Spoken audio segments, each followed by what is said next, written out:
What's going on, Guardians? It's Tizzle here. So in this video, I wanted to show you my favorite build for this season. Surprisingly, it's on Titan. Titan is probably my least played character. Warlock would be first and Hunter is second. But Solar 3.0 Titan is extremely busted, especially with Syntheseps. This did catch a nerf just like a week ago. But anyways, I use this one build to solo flawless every single dungeon. I did something similar last season on my Warlock. I was on Void and I used Osteostriga, the Enigma, and Cataclysmic to solo flawless every dungeon. This time around, I gave myself some flexibility on the weapons, which I'll go over in a bit, but the build itself stayed the same. So we'll go over the aspects and fragments first. I used Hammer of Soul for my super, Rally Barricade, Strafe Lift, Throwing Hammer.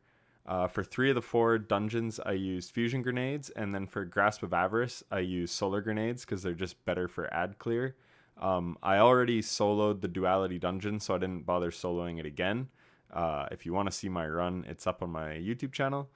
For aspects, we have Soul Invictus, Solar Ability Final Blows, Hammer of Soul, Impacts, and defeating scorched targets create sunspots. Your sunspots regenerate your abilities quicker, so this is good for getting more grenades and things like that. But the big thing that they do is they apply restoration. And as you can see, it says restoration, you regenerate health and shields over time, cannot be interrupted by taking damage. So this pretty much makes you invincible. It's actually crazy because with the throwing hammer, you can get it back. And Throwing Hammer also causes Cure. You are healed in a burst of Mending Solar Light. So you throw a hammer. If you get the kill, it will procs Sunspot, which gives you Soul Invictus and Restoration, which constantly keeps your health regenerating, and it cannot be interrupted. Then we have Roaring Flames.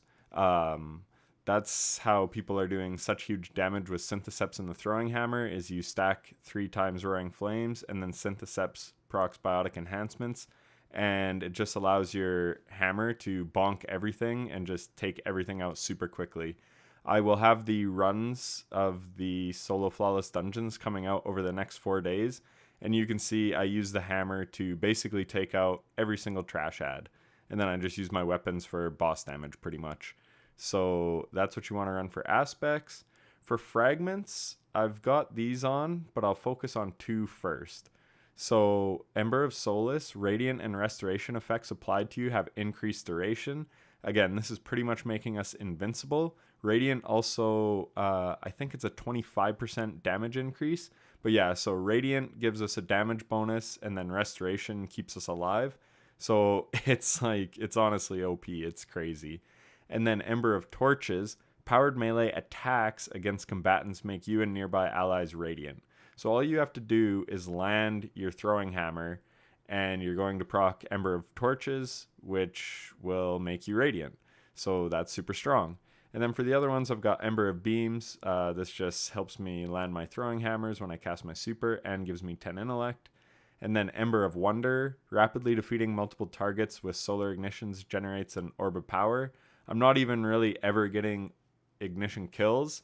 This is just, I literally have this on for the plus 10 resilience, because if you didn't know, this season resilience got reworked and it's pretty much the strongest stat in the game now. You get a 40% damage reduction at 100 resilience. I don't have any resilience mods on, so I can't show you. Well, let's see. No, that goes to 120.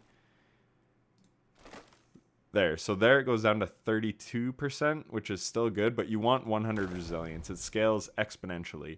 So 40% damage reduction is basically what Protective Light used to be, and it is what that Void one is, whose name I can't remember right now. But anyways, that is a huge amount of damage reduction. And then I just run High Discipline because I really like that. If you're worried about staying alive, you could also run Healing Grenades, wherever those are. Yeah, so 100 resilience, plus, like I talked about, being able to give yourself restoration and become radiant basically whenever you want with your throwing hammers. It's just crazy. You can't die. I pretty much beat every dungeon first try. I beat Grasp first try and Prophecy first try. I died like an idiot on a jumping puzzle in Pit of Heresy, and I died to some weird explosion thing in Shattered Throne. So anyways, yeah, it was one and done for pretty much all of them. If I wasn't playing stupid jumping, I would have done them all first try. So let's go over the build. I have sword ammo finder. If I needed anything else, I would take harmonic siphon off, because at one point I do run a linear fusion rifle, and in another I run a machine gun. Harmonic siphon allows you to make orbs of power when you match your weapon with your subclass type, and I was running Callus Mini Tool with Incandescent. Incandescent is an amazing perk. I love it, and I cannot wait to get enough red borders to craft this. Such a fun gun. Highly recommend using it. If you don't have that, Death Adder would be another good option. I also use Pleiades Corrector just in Shattered Throne for the long range hallway part, just to take out long range ads. But pretty much I never took this off. In the kinetic slot, I ran Succession at a few parts. In Prophecy, it's good in the Cube Room and the Wasteland. And then Pardon Our Dust was pretty much on all the time, and Lament. Or I would run Xenophage in the Cube Room and also in the Totems in Pit of Heresy. And then Eager Edge for getting around some of the maps, like at the start of Pit of Heresy, that's really nice. And then Cataclysmic and Witherhoard I would use for boss damage on things like the Kel Echo. And then the Phalanx Echo, the first boss of Prophecy, I would use Lament. So pretty much my two boss damage phases, like the final boss of Pit of Heresy, I use Lament. The final boss of Shattered Throne, I would use Cataclysmic with Bait and Switch and Witherhoard.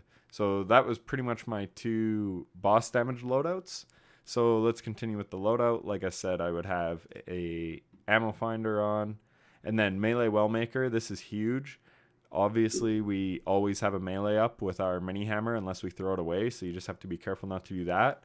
So anytime we get a melee kill, which is really easy, especially with Roaring Flames ×3, we'll make a solar well. And then what we can do with that solar well, I don't know if this stacks with Restoration, but I ran it in every solo flawless dungeon this season, is Well of Life. Picking up a solar elemental well grants increased regeneration for a short period of time. So this just helps us stay alive even more. It's absolutely crazy how strong you are. Like, you do not die. And then for even more health, I also ran this. You can also run this for grenade energy back. And then Sword Scavenger or Linear Fusion Scavenger. And then I actually run Machine Gun Holster because Xenophage takes so long to load. So in Cube Room and in Totems, Machine Gun Holster came in really nice. The exotic, like I said, is Syntheseps, Biotic Enhancements, increase melee lunge range, improve melee and super damage when you're surrounded. So a lot of these dungeons have a lot of ads, so you're often surrounded, so you're always proccing Biotic Enhancements. So it will just allow your mini hammer to do even more damage. It's really nice. And then I ran Impact Induction, causing damage with a melee attack reduces your grenade cooldown. We're constantly melee attacking to proc Roaring Flames, to take out ads, to proc our sunspots, so then we will get our grenade back even quicker. And then Font of Might, picking up an elemental well that matches your subclass energy type grants a temporary bonus to weapon damage of that same element type. So again, this will proc with Lament or Cataclysmic, and it's a 25% buff, so you're doing a ton more damage. And then Radiant is also a 25% buff, so those stack. What they don't stack with is Lucent Blade. So on here, instead of running Lucent Blade, I actually run High Energy Fire, because High Energy Fire does stack with both Radiant and Font of Might. So your Lament does crazy damage whenever you pick up an elemental well. So then I'm just running this Armor of the Dying Star, gives us Solar and Void Resist, and then Arc Resistance. So I'm basically covered for everything. And then the last thing we need is Elemental Charge. So when we pick up that solar well that we make with our throwing hammer, we'll get 2 stacks of Charge with Light. So we get 2 stacks for our High Energy Fire. You can proc this on pretty much every final boss. Yeah, literally I proc it on every final boss. It's quite easy to do because there's lots of ads around. So if you know what you're doing, you just proc it on one of the last ads, and then just don't kill those ads with your weapons so you don't lose your High Energy Fire. And then I ran Bomber, reduce grenade cooldown when using your class ability. It's just nice to have. Classy Restoration. So this is the other thing. Activating your solar class ability grants you restoration. And then we have whatever that Ember of Solace is. Radiant and restoration effects applied to you have increased duration.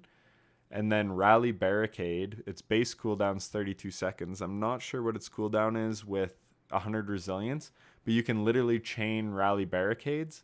So you put one down, and then pretty much by the time your restoration would run out, you can put another one down. Again, you don't need to do this because you can proc it with your throwing hammer and so many other ways. But if you're in a pinch or there's no enemies around and you're low health, you're getting sniped from far away or something, you can just put down your barricade and it'll proc classy restoration. So yeah, there's pretty much so many ways to stay alive with this build. It's my favorite build of the season. Before this season, I had never solo flawless the dungeon on my Titan. I just hadn't cared to. I've done them all except for Grasp on my Hunter, and then I've done them all except for Duality on my Warlock. But on Titan, I did Duality this season, and then, like I said, I've just done all four. I did them in one night, one sitting. It was pretty free, honestly. They all took under an hour. A couple of them about a half an hour. So yeah, really easy. This build I've been running literally all season. The Lament just goes so hard, like I said, when it procs with High Energy Fire, Font of Might, and Radiant. So it hits like a truck, and Xenophage is super, super good on those encounters that I use it. I highly recommend you use it. But yeah, I just wanted to go over this loadout. Like I said, it's actually my favorite build this season. Every week when I get on, the first time I do the storyline quest, I go on my Titan because I can't die, and it's super easy to take out the bosses with the Lament. So anyways, I just wanted to go over that video. I hope it helped. If you're interested, you can check out the dungeon runs. Like I said, they'll be posted each day for the next 4 days. That's it for the video, though. Thanks for watching. Take care.